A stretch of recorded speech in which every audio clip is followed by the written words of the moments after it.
ऐसे अध्यक्ष जी एमएलसी डॉक्टर धर्मेंद्र सिंह जी,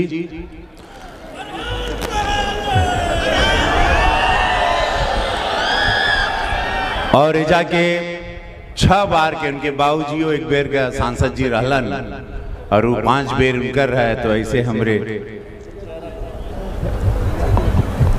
हमनी दोनों का नाम भी एक के बा, जैसे रविंदर कुशवाहा जी ट्रेन का बुकिंग संगवे होला, हमनी दोनों का बहुत कुछ साथे साथे जीवन यापन चला ला।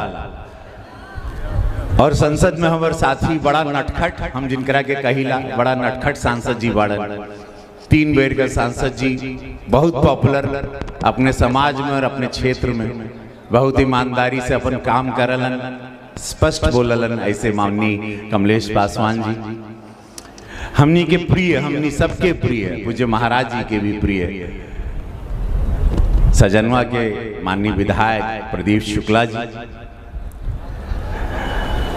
ओम प्रकाश जयप्रकाश साहू जी जिला अध्यक्ष जयप्रकाश साहू जी, श्री अनिल सिंह जी के हम धन्यवाद देव। और एक बार भैया जोरदार ताली विनय भैया खातिर एगो गड़गड़ा के ताली होके के चाहिए। नगरा के धरती जहां पर आज 151 शुभ कार्य का लोकार्पण भइल बा, एगो ऐसन व्यक्ति भैया हो जो हमको यहाँ बुलाए हैं, जिन्होंने बड़ा प्रयास किया 151 कार्यों के शिलान्यास लोकार्पण के लिए। हम अनिल सिंह भैया के धन्यवाद देव, हम विनय भैया के धन्यवाद देव कि इतना यह संघे यह एगो जोरदार ताली इनका खातिर बजे के चाहिए।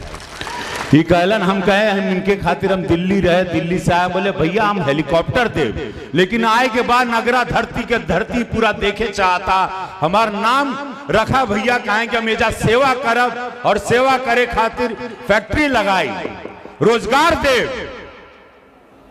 और ये रोजगार देव का गारंटी बांध कर कहें कि हमनी सब इनके बहुत साल से जानी ला। बढ़िया आदमी कथनी करनी में कोनो अंतर नहीं।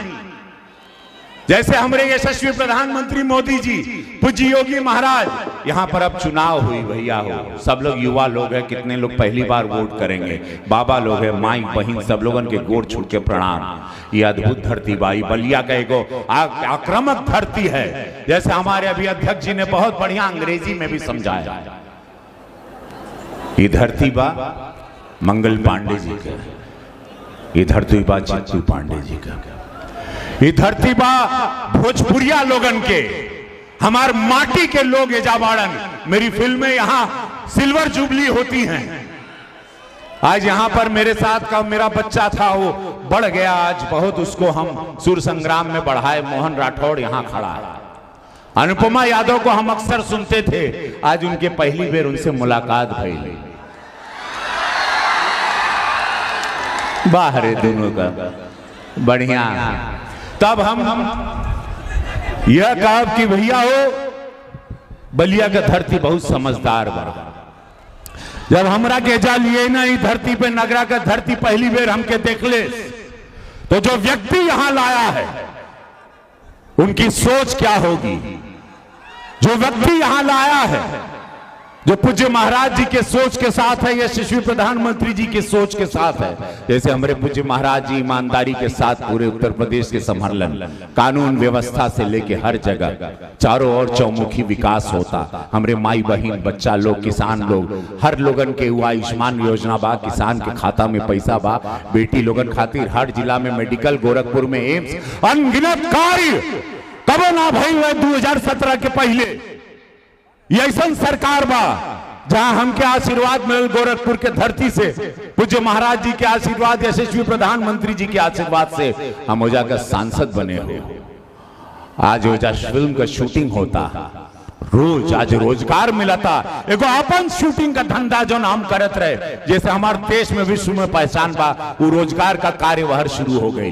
85 फिल्म का शूटिंग जब से हम सांसद बना ले हो गई। एगो नया रोजगार यह करिहन हमरे विनय भैया, यह करिहन अनिल सिंह जी, और यही सोच के साथ हम लोग सब यहाँ जुटे हैं। ये जुटान भइल बा।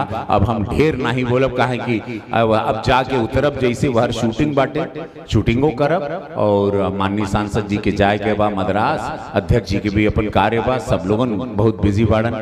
तो अब ऊ खेला शुरू कर जाए जोन खेला खातिर सब लोग इंतजार थे।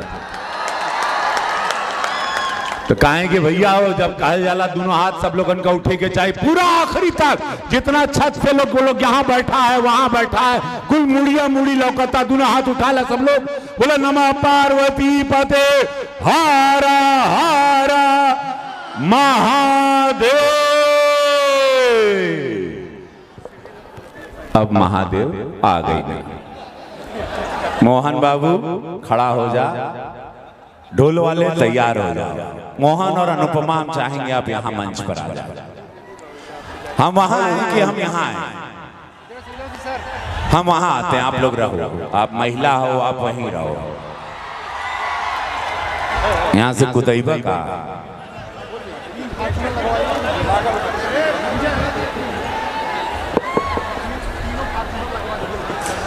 बड़ा नीक लागेला बलम जी के बोलिया। ये सुर लगाइए जल्दी लगाइए। हेलो हेलो जैसन सोचले रहनी, हेलो इसको बढ़ाइएगा। वैसन धनिया मोर बाड़ी, किस्सा वरन गोर बाड़ी हो जैसन सोचले सिनेमा रहे।